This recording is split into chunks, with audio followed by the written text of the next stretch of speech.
All right, hello everyone. This is Crota coming at you, giving you game number, well, the second game I am casting in this series. So far, game number 1. If you like high-level heroes, that was an absolute blast to watch.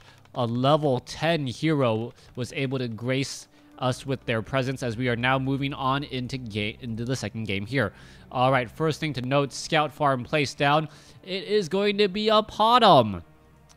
LawLiet going for Priestess of the Moon first, and that's one of the very, very few heroes that I actually see against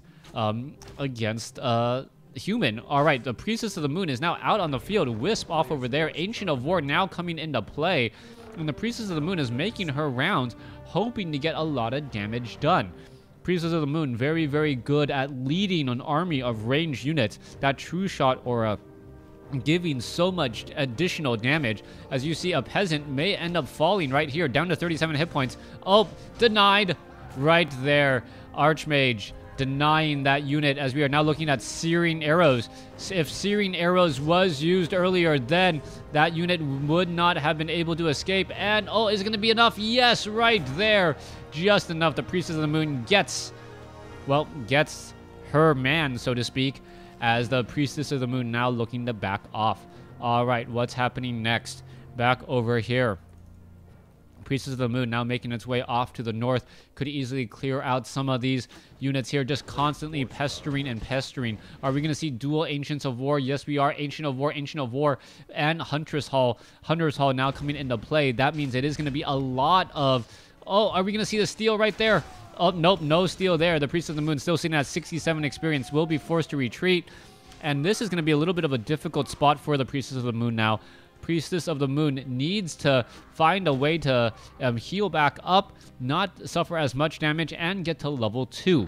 If it doesn't get to level 2, it is not going to have that True Shot aura, which means that those Huntresses are not really dealing nearly as much damage as they could be. All right, Priestess of the Moon using those Moonwells, pretty much draining them all the way. 23 over 30 supply. The Priestess of the Moon, this strategy doesn't seem to be working all that well yet. 30 over 30 supply. As the Archmage now throwing down Water Elementals already. No tech to Tree of Tree of Eternity. Oh my gosh, Tree of Life, I'm sure someone will make it in the comments. How could Crota forget? Anyways, let's go ahead and make our way back down. Priestess of the Moon now making its way back down here. Wisp now trying to get back away. Footmen and lots of them are going to be engaging. Water Elementals taking a little bit of damage from the Huntresses here. And the Huntresses could actually perhaps take down that Water Elemental. If the Water Elemental gets taken down, that's going to be a good jump for the Priestess of the Moon to get a little bit more experience. And really just needs to get one more shot in. Is it going to work? Yes, Priestess of the Moon now sitting at, 109 experience, which is very important. If the Archmage gets to level 3 and the Huntress is still, or the Huntresses do not have that True Shot aura bonus, it is pretty much going to be GG, as the Water Elemental is just going to do far too much damage. All right, take that down. It looks like one more shot should do it. There it goes.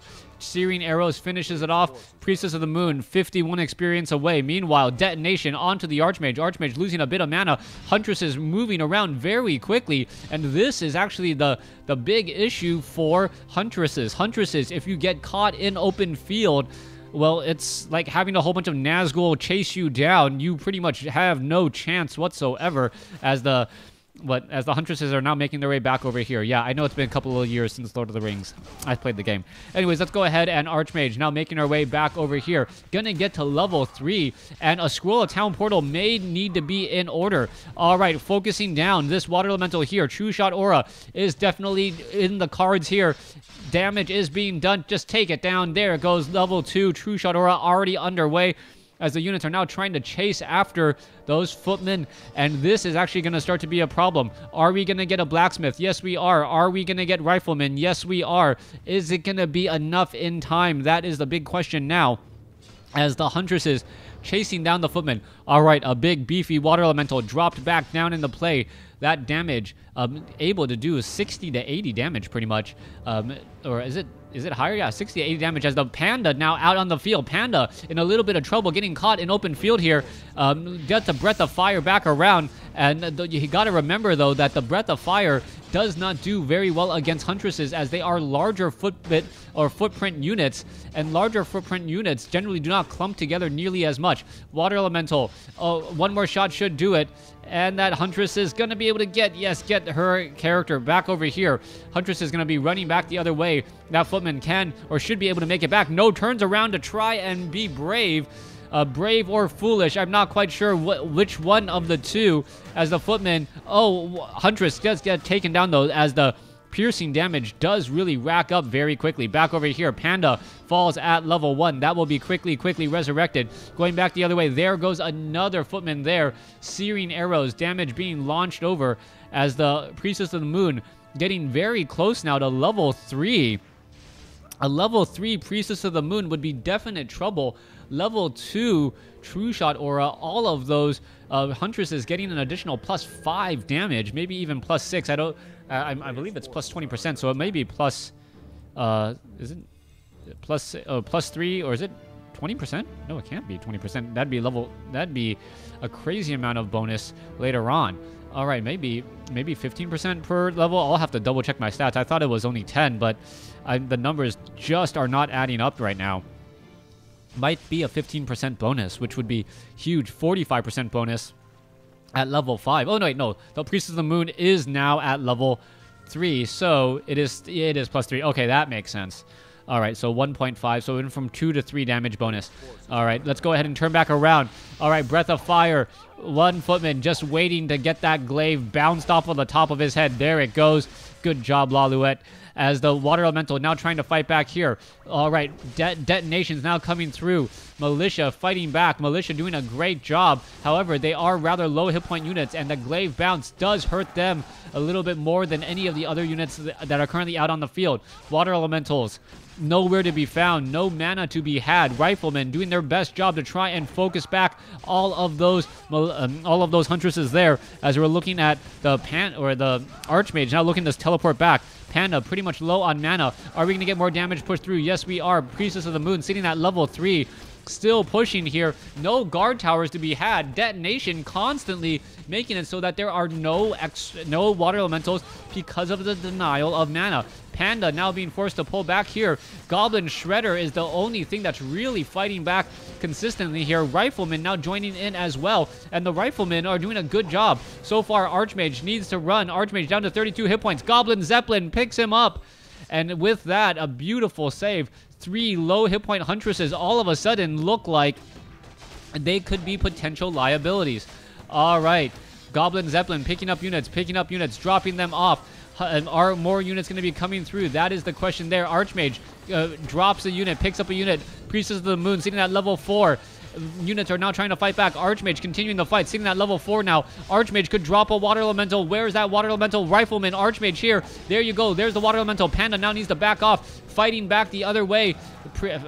Peasants are just falling to the wayside now. Panda is going to try and get some damage here. There's a speed scroll a scroll town portal being used, as the units are now running back the other way. And it looks like the Panda will not be able to get a kill, as the Archmage sitting at level 4 needs to get more priest out onto the field to heal. Only 1 Arcane Sanctum, 26 over 42, compared to 34 over 50. Scout Farm, after so long, finally taken out. Wisp now being pulled back. Priests need to do a good job healing. Panda needs to get to level 3. A lot of things need to happen in order for LawLiet to really be able to fight back here. As LawLiet doing his best and, well, not doing enough. Back over here, 30 over 36 supply, 38 over 50. No upgrades on those Huntresses. I would have thought level 1 upgrades at least if you know you're going to be going for a mono type unit. Water Elemental now in play as well. Riflemen not able to be trained, not enough lumber. Quickly, detonations coming in as the Water Elemental being forced to run all the way back. There you have it. Archmage low on mana, as one Huntress already taken down, continuing to fight back against all of these units. Militia now trying to fight back here. Zeppelin picked up, dropped down. Oh, Dizzy. Archmage is now dizzy, as we are now looking at perhaps some lower hit point other units here. All right, Panda, Breath of Fire. Are we going to see the Priest of the Moon fall? Priest of the Moon falls. Archmage is still alive. What is happening here as the Archmage is still trying to stay alive, able to stay alive? Are the Riflemen going to be able to fight back here? The Riflemen, there goes another, and LawLiet says GG. Hawk somehow taking that game from LawLiet as we now move into game number 3. Thanks for watching. Thanks for listening. Hope you guys enjoyed it.